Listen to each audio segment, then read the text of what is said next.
Hello everyone. आज हम discuss करेंगे राइट्स ऑफ श्योरिटी, यानी कि कॉन्ट्रैक्ट ऑफ गारंटी में श्योरिटी के पास क्या क्या राइट्स अवेलेबल होते हैं। तो देखिए, सबसे फर्स्ट है against creditor, rights over securities and right to set off. Against principal debtor, तो right of subrogation and right to claim indemnity. Third है अगेंस्ट कोस्ट श्योरिटीज़, तो कोस्ट श्योरिटीज़ के अगेंस्ट में उसके पास है for the same amount for the different amount. अब इन सारे राइट्स को हम वन बाय वन स्टडी करते हैं। So let's get started. In rights को समझने के लिए यहाँ पे एक एग्जाम्पल लेते हैं जो पूरा थ्रू आउट द वीडियो हम उसी को यूज़ करेंगे। तो मान लीजिए कि आप बैंक से लोन लेने जाते हैं, तो बैंक इज़ द क्रेडिटर। आप लोन लेने गए हैं तो you are the principal debtor, और यहाँ पे जो हम श्योरिटी ले रहे हैं उसका नाम हम रख लेते हैं लक्ष्मण। तो लक्ष्मण जो है वो गारंटी ले रहा है, इज़ द श्योरिटी। तो देखिए, फर्स्ट राइट है right against creditor. Surety is right to benefit of creditor security, यानी कि अगर प्रिंसिपल डेटर मतलब आपने अगर बैंक के पास कोई भी सिक्योरिटी जमा कराई है अगेंस्ट द लोन, तो जब आपने डिफ़ॉल्ट किया तो आपके दोस्त लक्ष्मण ने सारी पेमेंट कर दी। अब लक्ष्मण के पास क्या क्या राइट्स है, तो देखिए लक्ष्मण के पास क्या राइट है कि वो बैंक के पास जाके जो भी सिक्योरिटी आपने बैंक को डिपॉजिट की थी, तो वो सारी सिक्योरिटीज़ लक्ष्मण जो है वो बैंक से वापस ले सकता है। चाहे लक्ष्मण को ये बात पता हो कि आपने सिक्योरिटी वहाँ पे डिपॉजिट की है, चाहे उसको ना पता हो, यानी कि उसके पास राइट्स आ गया उन सारी सिक्योरिटीज़ का पोजेशन लेने का। लेकिन अगर जो है बैंक उसको सिक्योरिटी नहीं वापस करता, तो फॉर एग्जांपल आपने 10 लाख का लोन लिया था, लेकिन आपने जो सिक्योरिटीज़ दी थी वो उनकी वैल्यू 2 लाख रुपीज़ है। तो अगर आपको लक्ष्मण को वो बैंक सिक्योरिटीज़ वापस नहीं करता, तो 2 लाख की वैल्यू थी उन सिक्योरिटीज़ की, तो 2 लाख का जो लोन है अब वो लक्ष्मण को पे करने की ज़रूरत नहीं है। लक्ष्मण जो है वो सिर्फ 8 लाख रुपीज़ ही पे करेगा। तो यहाँ पे श्योरिटी की जो लाइबिलिटी होती है वो डिस्चार्ज हो जाएगी to the extent of the value of securities. तो या तो बैंक पूरी सिक्योरिटी वापस कर दे 2 लाख की लक्ष्मण को और 10 लाख रुपए लक्ष्मण से ले लो, लेकिन अगर बैंक सिक्योरिटीज़ वापस नहीं करता तो लक्ष्मण जो है उसे पूरा पेमेंट करने की ज़रूरत नहीं है।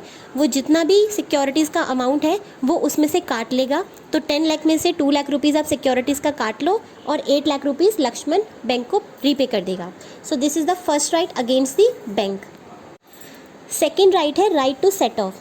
अब देखिए यहाँ पे क्या होता है कि मान लीजिए कि आपने बैंक से लोन लिया है 10 लाख रुपीज़ का, साथ ही साथ बैंक ने भी आपको कुछ पैसा देना है। मान लीजिए 3 लाख रुपीज़ बैंक ने आपसे पैसा ले रखा है। तो यहाँ पे क्या होता है कि जो लक्ष्मण है वो क्या करेगा, 10 लाख रुपीज़ की रीपेमेंट नहीं करेगा। वो क्या करेगा, 10 लाख में से 3 लाख रुपीज़ जो आपने बैंक से लेना है उसको सेट ऑफ कर लेगा। तो वो अल्टीमेटली बैंक को कितना पेमेंट करेगा, 7 लाख रुपीज़ की पेमेंट करेगा। तो यहाँ पे उसके पास राइट क्या है कि वो सेट ऑफ कर सकता है अगर कोई भी डेट प्रिंसिपल डेटर ने लेना है क्रेडिटर से, तो उसको वो सेट ऑफ करके जो नेट अमाउंट बचेगा वो पेमेंट करेगा लक्ष्मण, यानी कि surety. So this is the second right available to the surety. Next है राइट अगेंस्ट प्रिंसिपल डेटर। तो प्रिंसिपल डेटर के अगेंस्ट भी उसके पास 2 तरीके के राइट्स अवेलेबल होते हैं। सबसे फर्स्ट है राइट ऑफ सब्रोगेशन, जो कि सेक्शन 140 में डिफाइंड है। अब यहाँ पे सब्रोगेशन का मतलब होता है सब्स्टिट्यूशन।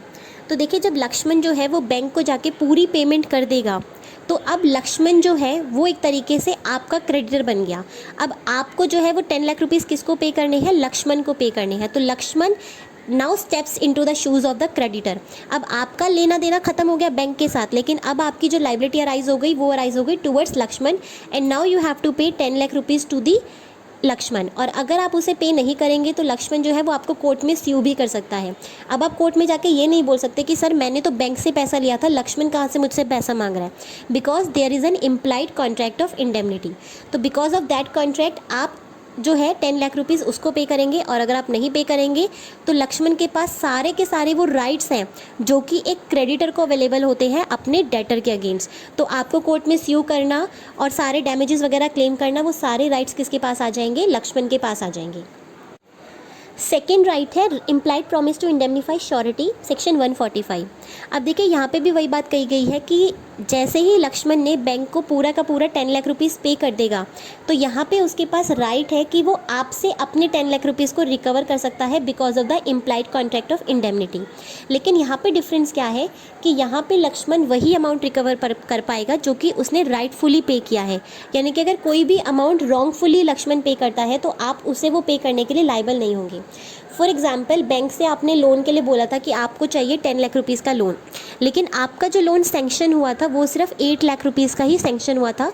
तो आपके हाथ में 8 लाख रुपीज़ आए, लेकिन गलती से लक्ष्मण ने बैंक को कितना पैसा वापस कर दिया, 10 लाख रुपीज़। तो लक्ष्मण आपसे कितना रिकवर कर पाएगा, सिर्फ 8 लाख रुपीज़, क्योंकि 2 लाख रुपीज़ उसने रॉन्गफुली पे किया है। तो राइटफुली जितना भी आप पे करोगे वो रिकवर कर सकते हो, लेकिन अगर श्योरिटी गलती से कुछ पेमेंट ज़्यादा कर देता है या फिर किसी वजह से ज़्यादा पेमेंट करता है, तो वहाँ पे श्योरिटी के पास कोई राइट नहीं है कि वो आपसे यानी कि प्रिंसिपल डेटर से वो अमाउंट रिकवर कर सके। तो इसका एक और एग्जांपल देती हूँ। तो मान लीजिए कि लक्ष्मण को लगता है कि जो किसी भी वजह से उसके पास रीज़नेबल वजह है कोई ना कोई, कि यार मुझे ना बैंक को पैसा नहीं देना, कोई गलती हुई थी बैंक से, कोई बैंक ने फ्रॉड किया था या मिसरिप्रेजेंटेशन था, तो लक्ष्मण को लगता है कि यार मुझे बैंक को पैसा नहीं देना, मैं यहाँ पे गारंटर नहीं हूँ, ये इनवैलिड है, मेरी जो गारंटी थी वो इनवैलिड थी। तो लक्ष्मण उसको मना कर देता है बैंक को पैसा देने से। आपने भी बैंक का पैसा नहीं दिया, लक्ष्मण ने भी बैंक का पैसा नहीं दिया, तो बैंक क्या करेगा, बैंक जो है वो लक्ष्मण के अगेंस्ट कोर्ट में केस कर देगा कि भाई ये श्योरिटी है, इसने गारंटी दी थी, देखो मुझे पे नहीं कर रहा। अब कोर्ट में जाने के बाद कोर्ट के सारे चार्जेस होते हैं, कोर्ट में जाके सूट फाइल करना, उसके अगेंस्ट मतलब लॉयर वगैरह रखना, सारे प्रूफ वगैरह देना। तो अब यहाँ पे क्या हुआ कि जो कोर्ट है वहाँ पे ये फैसला सुनाया गया कि लक्ष्मण की लाइबिलिटी बनती है कि वो बैंक का पैसा वापस करे, यानी कि लक्ष्मण की अपील को नहीं सुना गया और बैंक जो है वो केस जीत जाता है। अब लक्ष्मण 10 लाख रुपीज़ पे करेगा बैंक को, लेकिन लक्ष्मण ने सिर्फ 10 लाख रुपीज़ पे नहीं किए, लेकिन उसका बाकी का भी खर्चा हुआ है। कौन कौन सा खर्चा हुआ है, उसने कोर्ट में पैसा लगाया, एडवोकेट वगैरह को पैसा दिया, तो ये सारे के सारा जो भी अमाउंट उसने पे किया है ये राइटफुली पे किया है। तो यहाँ पे लक्ष्मण के पास राइट है कि वो ये सारा पैसा जो है वो आपसे रिकवर कर सकता है, क्योंकि राइटफुली पे किया है। उसके पास रीज़नेबल ग्राउंड थे ये मानने के लिए कि यार मेरी गारंटी वैलिड नहीं है तो मुझे बैंक को पैसा नहीं देना। लेकिन अगर इसी एग्जाम्पल में वो जानबूझ के मज़े लेने के लिए केस कर देता है कि ठीक है केस कर लो बैंक, मैं पैसा नहीं दे रहा, मैं नहीं दूंगा तुम्हें पैसा, तो यहाँ पे जो उसका इंटेंशन था वो क्या था, गलत इंटेंशन था। यहाँ पे उसके पास कोई रीज़नेबल ग्राउंड नहीं थे, कोई वजह नहीं थी बैंक को मना करने की, लेकिन फिर भी उसने डिफ़ॉल्ट कर दिया। तो यहाँ पे वो रॉन्गफुली जो है वो अमाउंट पे कर रहा है कोर्ट में जाकर और एडवोकेट वगैरह का। तो यहाँ पे वो ये वाला अमाउंट रिकवर नहीं कर पाएगा, जो 10 लाख रुपीज़ का अमाउंट है सिर्फ वही रिकवर कर पाएगा, रॉन्गफुली अमाउंट को रिकवर नहीं कर पाएगा। नेक्स्ट है राइट्स अगेंस्ट को श्योरिटीज़। तो देखो को श्योरिटीज़ वो लोग होते हैं जब एक ही डेट के लिए एक से ज़्यादा लोग जो है वो गारंटी देते हैं, तो उन्हें हम बोलते हैं को श्योरिटीज़। तो मान लीजिए आपने बैंक से लोन लिया था 10 लाख रुपीज़ का, लेकिन उसके लिए राम ने भी गारंटी दी और लक्ष्मण ने भी गारंटी दी, तो ये दोनों आपस में क्या हो जाएंगी, को श्योरिटीज़ हो जाएंगी। तो इसमें फर्स्ट रेमेडी है co sureties liable to contribute equally, section 146। तो यहाँ पे बोला जाता है कि जब दो या दो से ज़्यादा लोग किसी भी एक डेट के लिए गारंटी देते हैं, को श्योरिटीज़ होते हैं, तो वो उस डेट के लिए जो उनकी ऑब्लिगेशन रहेगी वो रहेगी इक्वल। तो फॉर एग्जांपल आपने 10 लाख का लोन दिया था, तो राम और लक्ष्मण दोनों के दोनों लाइबल होंगे 5 लाख रुपीज़ के लिए। तो अगर राम ने अकेले 10 लाख रुपीज़ पे कर दिए तो राम जो है वो 5 लाख रुपीज़ लक्ष्मण से रिकवर कर सकता है। सेम अगर लक्ष्मण ने पूरा डेट पे कर दिया तो लक्ष्मण जो है वो राम से 5 लाख रुपीज़ रिकवर कर सकता है। तो यानी कि this is the right against को श्योरिटीज़। तो अगर लक्ष्मण एक डेट को, एक ही पार्टी पूरे का पूरा डेट जो है वो पे कर रही है, तो दूसरे के पास राइट है कि वो सामने वाली पार्टी से अपने अमाउंट को रिकवर कर सकता है, चाहे राम को पता हो लक्ष्मण ने गारंटी दी है, चाहे ना पता हो। तो को श्योरिटीज़ को एक दूसरे के बारे में पता है नहीं पता है इससे कोई फ़र्क नहीं पड़ता। अगर एक ही डेट के लिए दो से ज़्यादा को श्योरिटीज़ हैं, दो या दो से ज़्यादा, तो दोनों के पास राइट है कि वो आपस में उस डेट को जो है वो इक्वली कंट्रीब्यूट करेंगे। लास्ट राइट है liability of co sureties bound in different sum. अब देखिए यहाँ पे क्या होता है कि जो पिछला केस था उसमें ये था कि जो को श्योरिटीज़ हैं उनके बीच में कोई भी कॉन्ट्रैक्ट नहीं था, लेकिन इस वाले में क्या है कि जो को श्योरिटीज़ हैं उनका एक दूसरे के साथ कॉन्ट्रैक्ट होता है।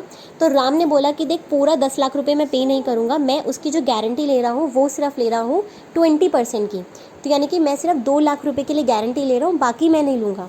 लक्ष्मण ने बोला ठीक है मैं 8 लाख रुपीज़ की गारंटी ले लेता हूँ, यानी कि यहाँ पे क्या हो गया, को श्योरिटीज़ के बीच में एक कॉन्ट्रैक्ट हो गया कि हम कितना कितना अमाउंट कंट्रीब्यूट करेंगे।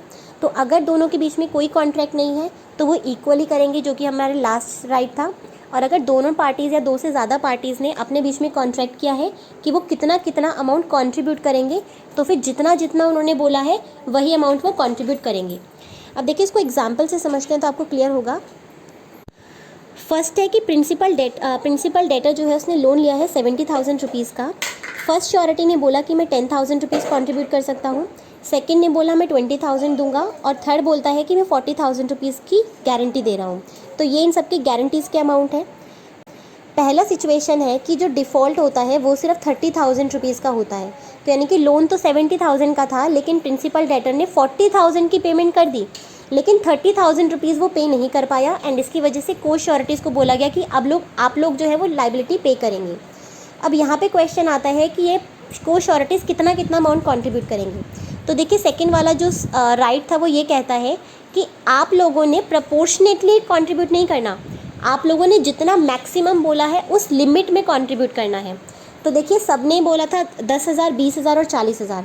तो क्योंकि ए ने यानी कि फर्स्ट को श्योरिटी ने बोला था कि मैं 10,000 कंट्रीब्यूट कर सकता हूँ, तो हम जो है वो 30,000 को इक्वली कंट्रीब्यूट करने के लिए बोलेंगे कि 10,000, 10,000, 10,000 तीनों के तीनों को श्योरिटीज़ कंट्रीब्यूट करेंगे। तो यहाँ पे अगर आप देखते तो रेशियो क्या बनता था, 1:2:4 रेशियो बनता था। लेकिन को श्योरिटीज़ जो होते हैं वो कभी भी अपने प्रपोर्शनेट अमाउंट में कंट्रीब्यूट नहीं करते, मैक्सिमम अमाउंट जितना बोला है उसमें कंट्रीब्यूट करते हैं। अब आपको सेकंड केस से थोड़ा क्लियर हो जाएगा। तो देखिए सेकंड केस में लिया है कि यहाँ पे जो डिफ़ॉल्ट है प्रिंसिपल डेटर का वो 40,000 रुपीज़ का हो गया। तो देखिए 40,000 रुपीज़ है। अब पहले वाला तो बोलेगा यार 10,000 की गारंटी दी थी मैंने, तो हम कहेंगे ठीक है तुमने 10,000 की बोली है तो तुम 10,000 तो लाओ। तो फर्स्ट श्योरिटी से हमने ले लिया 10,000। अब सेकंड और थर्ड के बीच में बचता है कितना करेंगे। तो अगर आप ले लेंगे 20,000 रुपीज़ सेकेंड वाले से, तो थर्ड वाला 10,000 देगा, तो यहाँ पे गलत हो जाएगा। तो हम क्या बोलेंगे कि देखो 40 में से 10 तो कंट्रीब्यूट हो गया, 30,000 रुपीज़ बचा है, तो 30,000 रुपीज़ को इक्वली कंट्रीब्यूट करेंगी श्योरिटी 2 एंड श्योरिटी 3। तो यानी कि मोस्ट केस लिए हमें क्या करना है कि इक्वली कंट्रीब्यूट करवाना है तीनों पार्टी से। उसके बाद थर्ड केस देखिए, अगर जो डिफ़ॉल्ट है वो 60,000 का हो गया तो देखिए 60,000 का डिफ़ॉल्ट होगा, तो पहला श्योरिटी क्या कहेगा, भाई मैंने तो 10 की गारंटी दी थी, मैं तो 10 ही दूंगा। तो हम कहेंगे ठीक है 10 तो लाओ, तो पहले वाला 10 ले आया। उसके बाद सेकंड वाले को बोलेंगे कि अगर इक्वल कंट्रीब्यूट करो, तो देखो 60,000 में से 10,000 तो रीपे हो गया, कितना बचा 50,000। अब अगर 50,000 को इक्वली डिवाइड करते तो 25,000 आता है, 25,000। लेकिन 2 ने क्या बोला था, यार मैं तो 20 ही दूंगा, तो वो तो 20 से ज़्यादा दे ही नहीं सकता। तो हम इसलिए क्या करेंगे, यहाँ पे इक्वल कंट्रीब्यूट नहीं करवाएंगे, यहाँ हम सेकंड वाले से बोलेंगे कि ठीक है तुमने 20 बोला था, 20 लेकर आओ। तो हमने सेकंड वाले से 20 मंगवा लिया, तो टोटल कितना हो गया 30,000, और टोटल लाइबिलिटी कितनी थी 60,000 की थी। तो यानी कि जो थर्ड वाला है वो कितना लेकर आएगा, 30,000 लेकर आएगा। तो जिसने जितना बोला है उससे हम उसी की लिमिट के अंदर मंगाएंगे, प्रपोर्शनेटली नहीं मंगाना। So this was the all about the rights of a sureties.